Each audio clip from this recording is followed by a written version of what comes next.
When I've finished the last few pages of this confession, I'll use it. They say suicides and murderers go to hell. If so, I will know my way around, because I've been there for the last 8 years.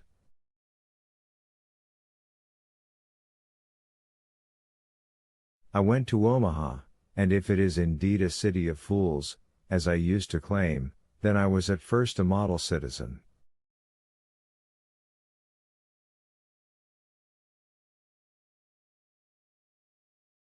I set to work drinking up Arlette's 100 acres, and even at pennies on the dollar, it took 2 years.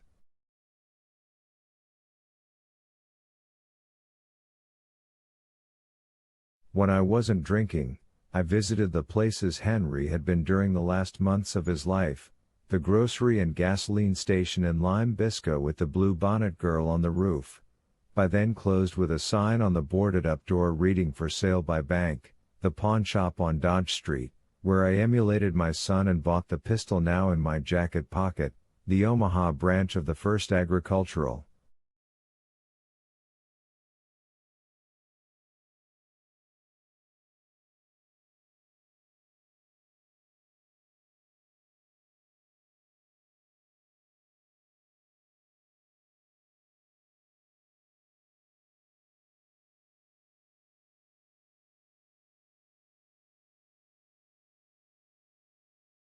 The pretty young teller still worked there, although her last name was no longer Penmark.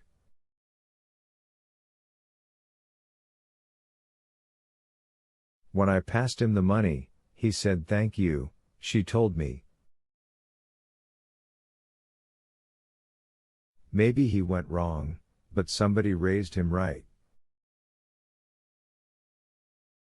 Did you know him? No, I said, but I knew his family. Of course I went to St. Eusebius, but made no attempt to go in and inquire about Shannon Cottery to the governess or matron or whatever her title may have been.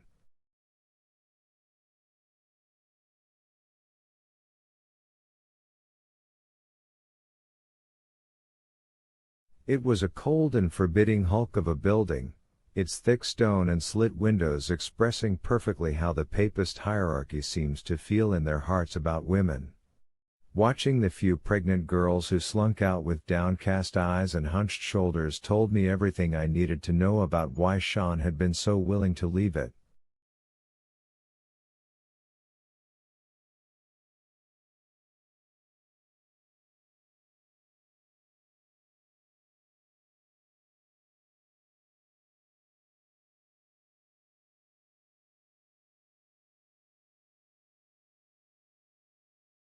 Oddly enough, I felt closest to my son in an alley. It was the one next to the Gallatin Street drugstore soda fountain, Schroff's Candy Best Homemade Fudge our specialty, 2 blocks from St. Eusebius.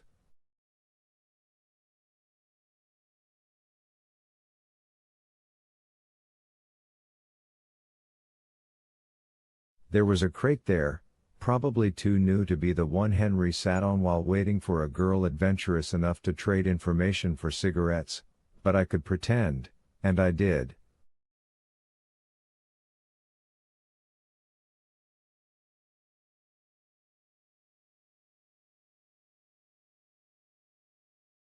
Such pretense was easier when I was drunk, and most days when I turned up on Gallatin Street, I was very drunk indeed.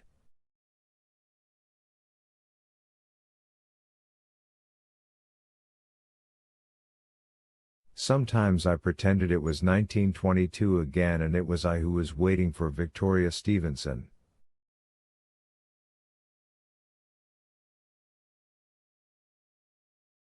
If she came, I would trade her a whole carton of cigarettes to take one message.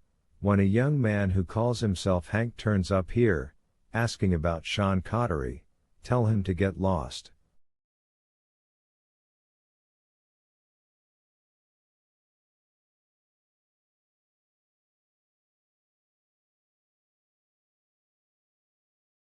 To take his jazz elsewhere.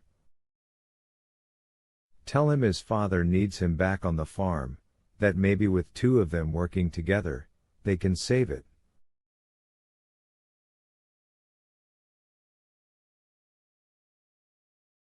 But that girl was beyond my reach.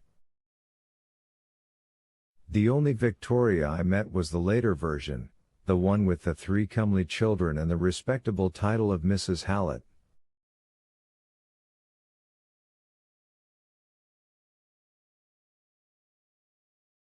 I had stopped drinking by then, I had a job at the Biltrite clothing factory, and had reacquainted myself with razor blade and shaving soap.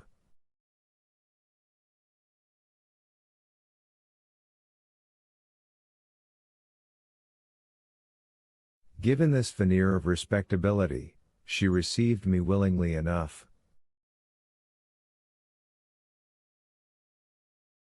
I told her who I was only because, if I am to be honest to the end, lying was not an option.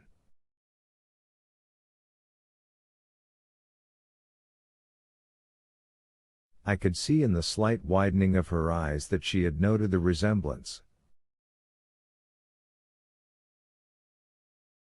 Gee, but he was sweet, she said. And so crazy in love.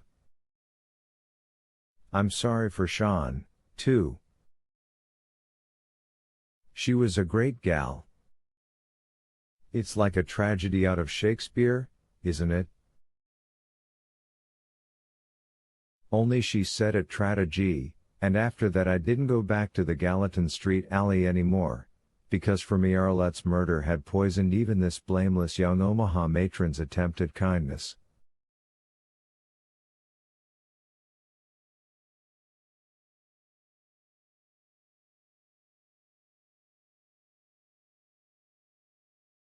She thought Henry and Shannon's deaths were like a tragedy out of Shakespeare. She thought it was romantic. Would she still have thought so, I wonder, if she had heard my wife screaming her last from inside a blood-sodden burlap sack?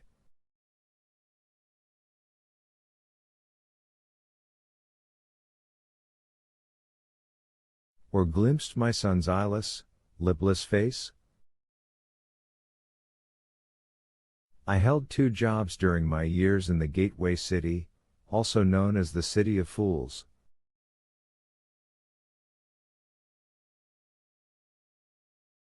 You will say of course I held jobs, I would have been living on the street otherwise. But men more honest than I have continued drinking even when they want to stop, and men more decent than I have ended up sleeping in doorways.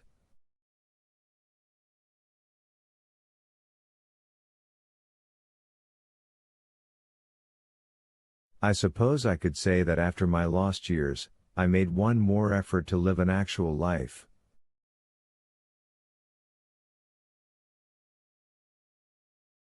There were times when I actually believed that, but lying in bed at night, and listening to the rats scampering in the walls, they have been my constant companions, I always knew the truth, I was still trying to win.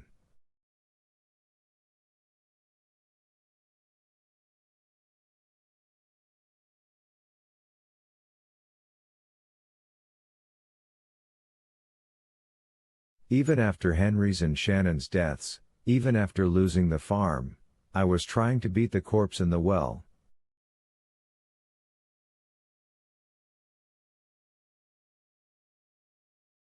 She and her minions. John Hanrahan was the storage foreman at the Biltrite factory. He didn't want to hire a man with only one hand, but I begged for a trial, and when I proved to him that I could pull a pallet fully loaded with shirts or overalls as well as any man on his payroll, he took me on.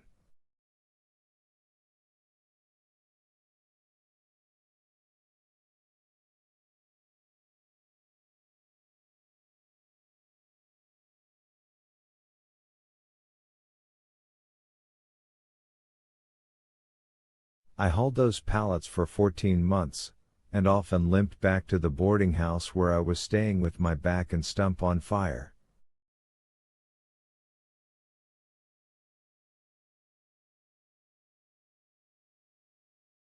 But I never complained, and I even found time to learn sewing. This I did on my lunch hour, which was actually 15 minutes long, and during my afternoon break.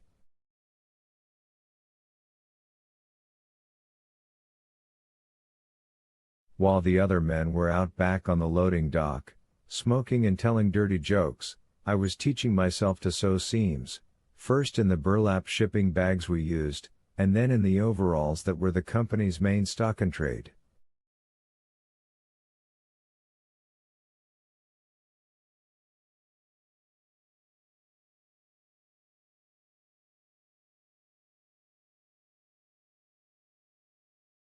I turned out to have a knack for it. I could even lay in a zipper, which is no mean skill on a garment assembly line.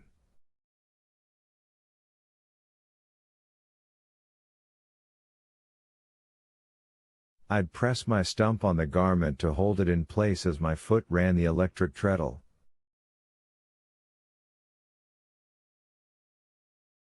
Sewing paid better than hauling, and it was easier on my back, but the sewing floor was dark and cavernous, and after 4 months or so I began to see rats on the mountains of freshly blued denim and hunkering in the shadows beneath the hand trucks that first brought in the piecework and then rolled it out again.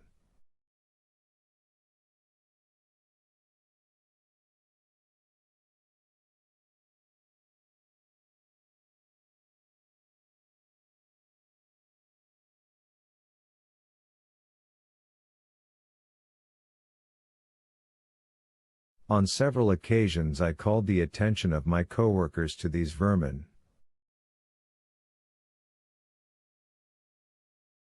They claimed not to see them. Perhaps they really did not. I think it far more likely that they were afraid the sewing floor might be temporarily closed down so the rat catchers could come in and do their work.